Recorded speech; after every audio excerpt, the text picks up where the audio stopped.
प्रियंका गांधी की राजनीति में एंट्री हुए 24 घंटे भी नहीं बीते और उससे पहले ही भाजपा के अंदर से रुझान आने शुरू हो गए कि भाजपा में किस कदर प्रियंका गांधी को लेकर के बौखलाहट मची हुई है, भाजपा किस कदर परेशान है, भाजपा को किस कदर प्रियंका गांधी की एंट्री से 440 वोल्ट का झटका लग रहा है।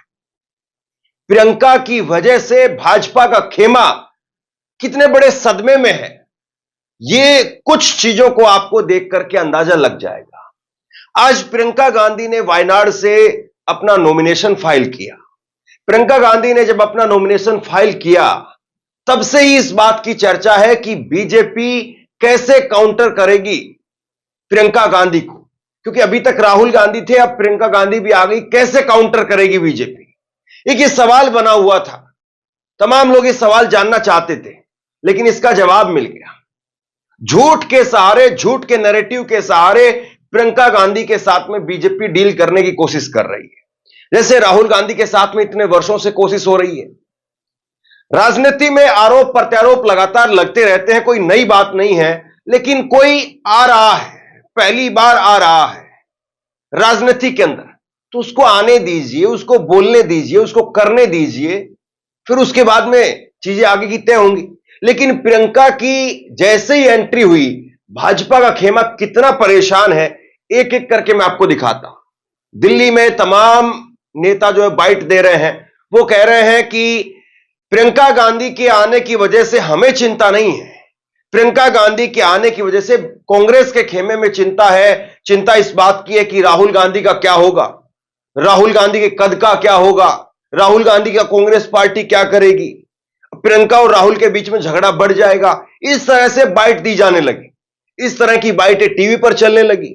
जब उनसे भी बात नहीं बनी तो फिर जो है वो मल्लिकार्जुन खड़गे को खींचकर लाया गया और मल्लिकार्जुन खड़गे को खींचकर ला करके यह बताया गया कि देखिए साहब, एक दलित अध्यक्ष बना दिया मुखौटे के लिए, लेकिन वो इनसे बर्दाश्त नहीं हो रहा। दो उदाहरण मैं आपको दिखाता हूं। एक है बीजेपी के आईटी सेल के हेड अमित मालविया। अक्सर इसी तरह की झूठ प्रपंच के लिए इनका नाम कुख्यात है, विख्यात नहीं, और आज एक बार फिर से इन्होंने ऐसे ही काम किया। और दूसरे हैं चंद्रशेखर, जो कि मोदी सरकार में पहले आईटी मिनिस्टर थे, हार गए चुनाव शशि थरूर से केरला के अंदर ही, वो भी लग गए इस बात को दोहराने में। एक वीडियो जरा आप देखिए, आपकी स्क्रीन पर एक वीडियो है, ये वीडियो शेयर किया जा रहा और इस वीडियो के सहारे एक जो है वो ताना बाना बुना गया कि देखिए साहब, प्रियंका गांधी की एंट्री के समय पर ही पता चल गया कि कांग्रेस मल्लिकार्जुन खड़गे की कितनी इज्जत करती है। मल्लिकार्जुन खड़गे को बाहर कर दिया गया क्योंकि कांग्रेस की फर्स्ट फैमिली वो नॉमिनेशन फाइल कर रही है, ये कहकर के जो है वो चीजें फैलाई जाने लगी। ये चंद्रशेखर का ट्वीट भी आप देख लीजिए। चंद्रशेखर ने जो है वो ट्वीट किया और हैरानी की बात यह है कि ये जरा भी अपने जो है वो कद का ख्याल नहीं करते हैं। राजीव चंद्रशेखर का ये ट्वीट जो है वो साफ तौर पर बताता है, ये इसमें कह रहे हैं, अंग्रेजी में इन्होंने ट्वीट किया, हिंदी अनुवाद में आपको बता देता हूं। ये कह रहे हैं कि सीनियर दलित नेता है और उनका किस तरीके से अपमान किया जा रहा है, मल्लिकार्जुन खड़गे को बाहर कर दिया गया है, कांग्रेस की फर्स्ट फैमिली अंदर बैठी हुई है, ये कहा गया। इसके बाद में अमित मालविया आ गए। अमित मालविया आ गए और अमित मालविया की तरफ से एक ट्वीट किया गया। ये हिंदी और अंग्रेजी के अंदर अमित मालविया ने ट्वीट किया। हिंदी का अनुवाद, इसका जो है मैं आपको अनुवाद बता देता हूं।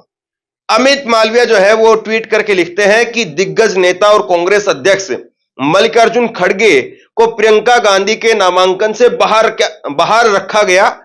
क्या गांधी परिवार ने उन्हें इसलिए बाहर रखा क्योंकि वह दलित है?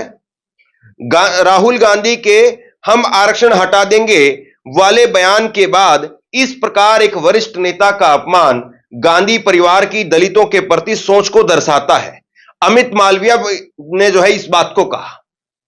इसके बाद में एक और इन्होंने ट्वीट किया, वो मैं आपको आगे दिखाऊंगा, लेकिन उससे पहले जो है मैं सुप्रिया श्रीनेत ने इनको जवाब दिया है और कुछ फोटो भी ट्वीट किए हैं। फोटो मैं आपको आगे दिखाऊंगा, लेकिन सबसे पहले सुप्रिया श्रीनेत का जवाब देखिए। सुप्रिया श्रीनेत ने जो इनको जवाब लिखा और इन्होंने कहा कि भाई तुम लोग बड़ी एक तरीके से घटिया किस्म की झूठ बोलते हो। काश तुमको पता होता कि चुनाव के बारे में एक दो बातें कि किस प्रकार से उम्मीदवार के साथ में कितने लोगों को अंदर जाने की अनुमति होती है। खड़गे जी, सोनिया जी, राहुल जी ने अंदर आने से पहले कुछ लोगों को बाहर निकलने का इंतजार किया। अब इन तस्वीरों को देख लीजिए और चुप हो जाइए। मैं वो तस्वीरें दिखाऊंगा जो सुप्रिया श्रीनेत ने जो है वो जारी की है। दरअसल कहानी क्या थी? कहानी ये थी कि मल्लिकार्जुन खड़गे जिस वक्त में कमरे के अंदर आ रहे थे तो उस वक्त में बहुत सारे लोग उस कमरे के अंदर थे और किसी भी कैंडिडेट के साथ में ज्यादा लोगों को जाने की अनुमति नहीं होती है। अब जरा ये तस्वीर देखिए, 3 तस्वीर आपकी स्क्रीन पर है। मल्लिकार्जुन खड़गे जो है वो बैठे हुए हैं, उनके बगल में राहुल गांधी बैठे हुए हैं और उनके बगल में जो है, बीच में जो है, माफ कीजिए, प्रियंका गांधी बैठी हुई है और उनके बगल में राहुल गांधी बैठे हुए हैं। ये 2-3 तस्वीरें हैं जो निकल करके सामने आई है। प्रियंका यहां पर ये तस्वीरें ट्वीट करने का काम किया है सुप्रिया श्रीनेत ने, और सुप्रिया श्रीनेत ने कहा है कि अपनी झूठ की दुकान जो है थोड़ा बंद कर लो और ये तस्वीरें देख लो। मल्लिकार्जुन खड़गे पहली लाइन में इन तस्वीरों में बैठे हुए आपको दिखाई दे रहे हैं और बीच में प्रियंका गांधी जो कि कैंडिडेट है वो बैठी हुई दिखाई दे रही हैं और फिर उनके बगल में राहुल गांधी हैं और उनके पीछे सोनिया गांधी बैठी हुई। मतलब चाहते तो यह भी हो सकता था कि पहले की कतार में सोनिया गांधी, प्रियंका गांधी और राहुल गांधी बैठे होते और मल्लिकार्जुन खड़गे को पीछे बैठा दिया गया होता। तब तो जो है ये लोग कपड़े फाड़ देते शायद कि देखो दलित का इतना अपमान कर दिया। और वैसे दलितों के साथ में क्या क्या किया जा रहा है या किस तरीके से बैकडोर से दलितों के आरक्षण को लेकर के जो बातें वो सबको पता है। लेकिन यहां पर प्रथम पंक्ति के अंदर पहली लाइन में मल्लिकार्जुन खड़गे बैठे, सोनिया गांधी पीछे बैठी हुई। अब बताइए कोई गुंजाइश है इस तस्वीर के सामने आने के बाद? कौन आगे आया कौन पीछे आया उस पर बात हो रही है और कौन कहां बैठा इस पर बात नहीं हो रही है। इसका मतलब समझ लीजिए कि किसकी नीयत क्या है और किस तरीके से जो है वो झूठ प्रपंच फैलाया जा रहा है। बात यही नहीं रुकी, एक और जो है वो वीडियो निकाला अमित मालवीय ने, और अमित मालवीय ने एक वीडियो निकाला जिसमें राहुल गांधी कह रहे हैं, अंग्रेजी में राहुल गांधी ने आज वहां पर भाषण दिया। मोदी जी जो है पता नहीं इतनी अच्छी अंग्रेजी हमने कभी सुनी नहीं उनके मुंह से, खैर राहुल गांधी की आप सुनना। वहां पर राहुल गांधी ने अंग्रेजी में भाषण दिया, उसका लबो लबाब आपको बता देता हूं। राहुल गांधी ने कहा कि वायनाड देश का पहला ऐसा लोकसभा क्षेत्र है जिसके 2-2 एमपी हैं, 2-2 सांसद हैं। लोगों में ताली बज उठती है। राहुल गांधी कहते हैं कि वायनाड के एक आधिकारिक सांसद होंगे और दूसरे अनाधिकारिक सांसद होंगे। मतलब कि वो कहना यह चाह रहे थे कि सोनिया कल को प्रियंका गांधी सांसद बनती है तो प्रियंका गांधी तो आधिकारिक तौर पर रहेगी और दूसरा मैं भी वायनाड से दूर नहीं हूं। यह बात उन्होंने कही। अब इस बात में आपको कहीं पर कुछ दिख रहा है कि अलगाव है या कुछ और है? अरे मोदी जी तो ये करते हैं कि चाहे निगम का चुनाव हो, असेंबली का चुनाव हो, सांसद का चुनाव हो, तो वो कहते हैं कि अपने सांसद को मत देखो, अपने विधायक को मत देखो, मेरा चेहरा देखो और वोट दो। वो अपने चेहरे पर वोट मांगते हैं। राहुल गांधी ने कम से कम ये तो नहीं कहा कि राहुल अब मैं ही हूं यहां पर और मैं ही रहूंगा सब कहीं पर, 543 सीटों पर सिर्फ जो है वो मुझे देख करके वोट डालो। उन्होंने तो ये कहा कि एक आधिकारिक तौर पर आपकी प्रियंका गांधी सांसद रहेंगे और मैं भी आप ही के बीच में हूं, आपसे दूर नहीं जाऊंगा। यह बात उन्होंने कही। लेकिन क्या लिखा अमित मालवीय ने? अमित मालवीय का एक ट्वीट आया और अमित मालवीय के ट्वीट का जो है वो हिंदी अनुवाद आपकी स्क्रीन पर।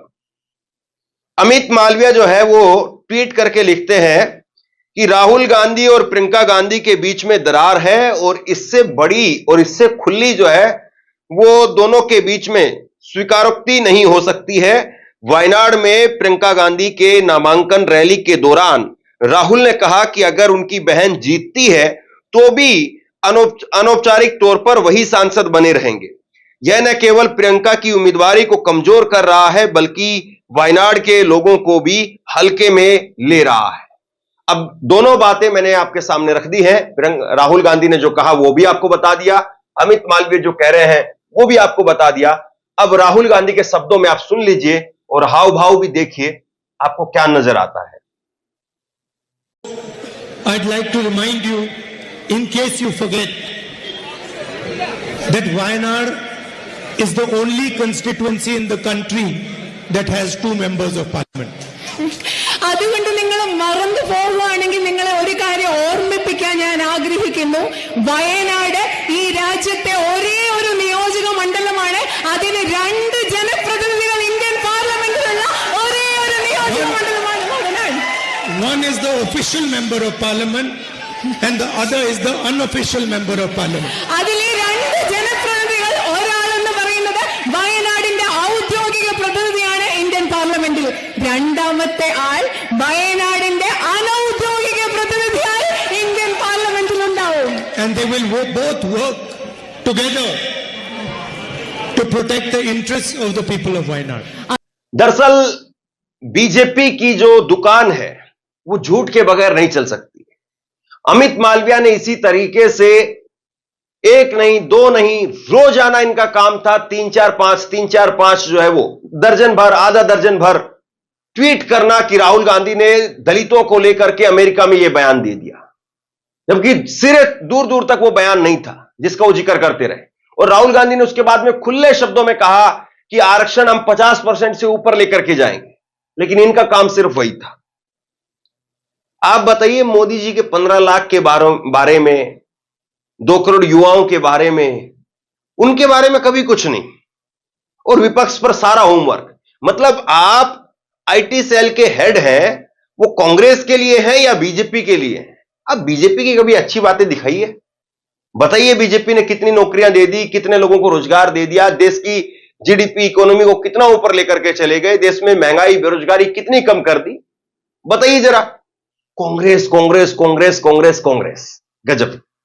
बड़ी बात यह है जिस तरीके से बीजेपी के अंदर अभी से जो ये सिर्फ उठौल दिख रही है, प्रियंका गांधी के आने से पहले से ही. आज मैं देख रहा था मनोज तिवारी दिल्ली के अंदर बाइट दे रहे, और मनोज तिवारी कह रहे थे कि प्रियंका गांधी आ गई है तो अब राहुल और प्रियंका में जो झगड़ा है वो और बढ़ जाएगा, दोनों के अंदर पावर कौन कहां पर रखेगा वो और बढ़ जाएगी. आप बताइए कि प्रियंका गांधी क्या किसी पद की मोहताज है? क्या प्रियंका गांधी को कोई चीज छीननी पड़ती है? क्या प्रियंका गांधी जो है वो राहुल गांधी के आज तक देश के प्रधानमंत्री बने क्या? जबकि वो चाहते तो मनमोहन सिंह को साइड करके, मनमोहन सिंह तो खुद साइड हो रहे थे कि राहुल गांधी को आने दीजिए. राहुल गांधी नहीं गए. राहुल गांधी ने कई बार जो है वो इस बात को कहा है अनेक अलग अलग मौकों पर, अलग अलग जगह पर, कि मैं पावर के बीच में पैदा हुआ. सब लोग सुबह से लेकर के शाम तक पावर कैसे मिलेगी ये सोचते रहते हैं, उसी के पीछे भागते रहते हैं, और मेरी प्रॉब्लम यह है कि मुझे पावर नहीं चाहिए. तो अगर पावर की ही प्यासी कांग्रेस पार्टी में यह गांधी परिवार अगर होता, तो सोचिए कि सोनिया गांधी को किसने रोका था. सोनिया गांधी तो खुद जो है वो मनमोहन सिंह को आगे लेकर के आई. अब रिमोट कंट्रोल की बात जो है वो मनमोहन सिंह पर लगाई जाती है, सोनिया गांधी पर लगाई जाती है. तो रिमोट कंट्रोल की आवश्यकता ही क्या थी? वो खुद अपने हाथ में बागडोर रखती. कौन सा देश का संविधान में जो है वो ऐसी बात थी जो सोनिया गांधी को प्रधानमंत्री कुर्सी पर बैठने से रोक रहा था? फिर क्यों दिया गया उधर वो पद? और राहुल गांधी तो फिर सक्षम हो ही गए थे. 2004 में पहली बार जीते, फिर 9 में जीते, फिर 14 में जीते, 19 में जीते, 24 में जीते. वो 2009 में आसानी से आ सकते थे. 5 साल की प्रधानमंत्री की कुर्सी वो आराम से संभाल सकते थे. और 2004 से कांग्रेस पार्टी ने 2009 में ज्यादा अच्छा प्रदर्शन किया था. और अगर प्रियंका गांधी को भी देखें तो प्रियंका गांधी ने हर जगह पर, हर समय पर अपने भाई के लिए, अपनी मां के लिए जो किया, क्या प्रियंका गांधी कभी भी इस तरीके से उनका कोई बयान, कोई ऐसी वीडियो, कोई ऐसा जो है उनका तल्ख अंदाज क्या आज तक दिखा? कभी तो इतने सालों में कोई तल्खी नजर आती है? और क्या भाई बहन अलग नहीं होते हैं? क्या एक परिवार में पति और पत्नी इस देश में अलग अलग पार्टियों में नहीं है? लेकिन बीजेपी प्रियंका गांधी की एंट्री होने से इतनी बौखलाहट में क्यों है, इसका उत्तर जो है वो शायद भाजपा जिस तरीके से आज व्यवहार कर रही है शायद उसी में दिख जाता है. बाकी आप लोग बताइए कि प्रियंका गांधी और राहुल गांधी के बीच में वाकई क्या टकराव है? क्या प्रियंका के आने से राहुल की राजनीति वो खतरे में पड़ जाएगी, या ये सिर्फ और सिर्फ बीजेपी के ढकोसले हैं, इससे ज्यादा कुछ नहीं? आप क्या सोचते हैं नीचे कमेंट बॉक्स में लिख करके जरूर बताइए। इस वीडियो को शेयर कीजिए और इसी तरह की तमाम खबरों के लिए ऑनलाइन न्यूज इंडिया को सब्सक्राइब कीजिए। आपका बहुत बहुत धन्यवाद।